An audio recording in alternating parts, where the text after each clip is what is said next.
24 সালে 7ই জানুয়ারি আমরা তখন জেলখানায়, সেই সময় শেখ হাসিনা প্রহসনের নির্বাচন করে দেশ চালিয়েছে। ছাত্র তরুণ জনতা জুলাই আগস্টের বিপ্লবের মধ্য দিয়ে শেখ হাসিনার পতন হয়েছে, স্বৈরাচার হাসিনার বিদায় হয়েছে, কিন্তু তার প্রেতাত্মারা রয়ে গিয়েছে। আমরা ব্যর্থ নির্বাচন বলতে চাই, হুঁশিয়ার সাবধান হবেন। আমাদের দলের নেতা কর্মীদের নামে যেভাবে আপনারা অত্যাচার, নিপীড়ন, নির্যাতন চালিয়েছেন আমরা কিন্তু আপনাদের চিনি। দলের মধ্যে খাপড়ি মেরে যদি কেউ এই সকল কর্মকাণ্ড করেন তাদের কিন্তু কোর্ট কাছারিতে যাওয়া লাগবে না, মামলা টামলা দেওয়া লাগবে না, আমরাই ব্যবস্থা নেব ইনশাআল্লাহ।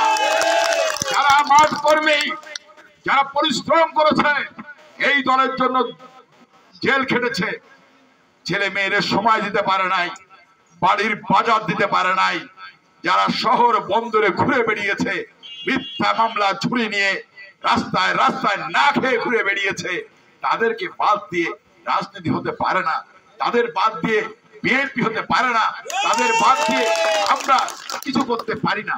আমরা সেই কারণে বলবো যে আজকে যে সরকার ক্ষমতা এসেছে এ সরকারও কিন্তু নির্বাচিত সরকার নয়। যেমন শেখ হাসিনা নির্বাচিত সরকার ছিল না, এই সরকার একটা অন্তর্বর্তীকালীন সরকার, কিছুদিনের জন্য দায়িত্ব পালনের জন্য এনেছেন। প্রত্যেক সময় দেখা গিয়েছে 3 মাসের মধ্যে নির্বাচন দেন, ওনারা 8 গুট বাঁধার চেষ্টা করতেছেন। আমরা ব্যর্থ নির্বাচন বলতে চাই, ডক্টর ইউনূস সাহেব আপনিও যদি শেখ হাসিনার মতন আচরণ করেন, শেখ হাসিনা যেমনি ভাবে শাড়ি পরে চলে গিয়েছে, আপনার কিন্তু লুঙ্গি পরেও জানতে পারবেন না। নির্বাচন দিতে হবে, কোনোভাবে স্থানীয় সরকার নির্বাচন আগে হবে না, আগে রাজন নির্বাচন, আগে এমপি নির্বাচন, তারপরে এমপিরা নির্ধারণ করবে স্থানীয় সরকার নির্বাচন কিভাবে হবে। কোন দলীয় সরকার ছাড়া কোন সংস্কার হবে না। দলীয় সরকার আমার ভোট আমি দেব, আগে যেমন ছিল আপনার ভোট আপনি দেবেন, যাকে আপনার ভোট আমি দেব, যাকে খুশি তাকে দেব, এখন কিন্তু সেই নিয়ম হবে না। এখন আমার ভোট আমি দেব, যাকে খুশি তাকে দেব। সেই কারণেই বলতে চাই আমরা সেই অবস্থায় কিন্তু এখনো যেতে পারি নাই। আমরা রাজপথে ছিলাম, রাজপথে আছি, জনগণের গণতন্ত্রের জন্য 16 বছর রাজপথে থেকে হামলা খেয়েছি, মামলা খেয়েছি, জেল খেটেছি, তেমনি ভাবে এখনো রাজপথে আছি। আপনি দ্রুত নির্বাচন যদি না দেন আমরাও কিন্তু আপনার বিরুদ্ধে আবার নতুন করে রাজপথে নামবো ইনশাআল্লাহ। এই আশা রেখে আজকে কৃষক সমাবেশে বলতে চাই, এই কৃষকটা হচ্ছে বাংলাদেশের মেরুদণ্ড। কৃষক না বাঁচলে দেশ বাঁচবে না, কৃষক না বাঁচলে মানুষ বাঁচবে না। এই কৃষকরা উৎপাদন করে বিধায় আমরা কিন্তু বেঁচে আছি।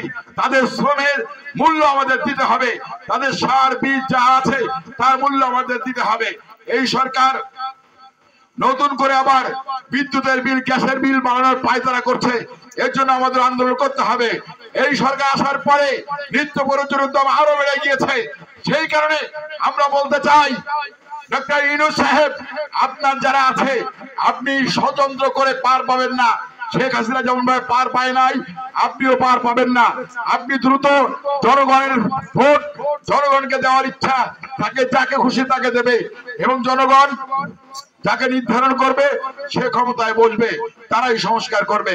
এই আশা রেখে আপনাকে সেই সাবধানতা অবলম্বন করার জন্য অনুরোধ জানিয়ে আজকের এই কৃষকদেরকে, যারা এই কৃষক সমাবেশে এসেছেন সেই কৃষকদেরকে ধন্যবাদ এবং কৃতজ্ঞতা জানিয়ে আমি আমার বক্তব্য শেষ করছি। খোদা হাফেজ। বাংলাদেশ জিন্দাবাদ। শহীদ আগামী দিন রাষ্ট্রের তারেক রহমান জিন্দাবাদ। সবাইকে ধন্যবাদ।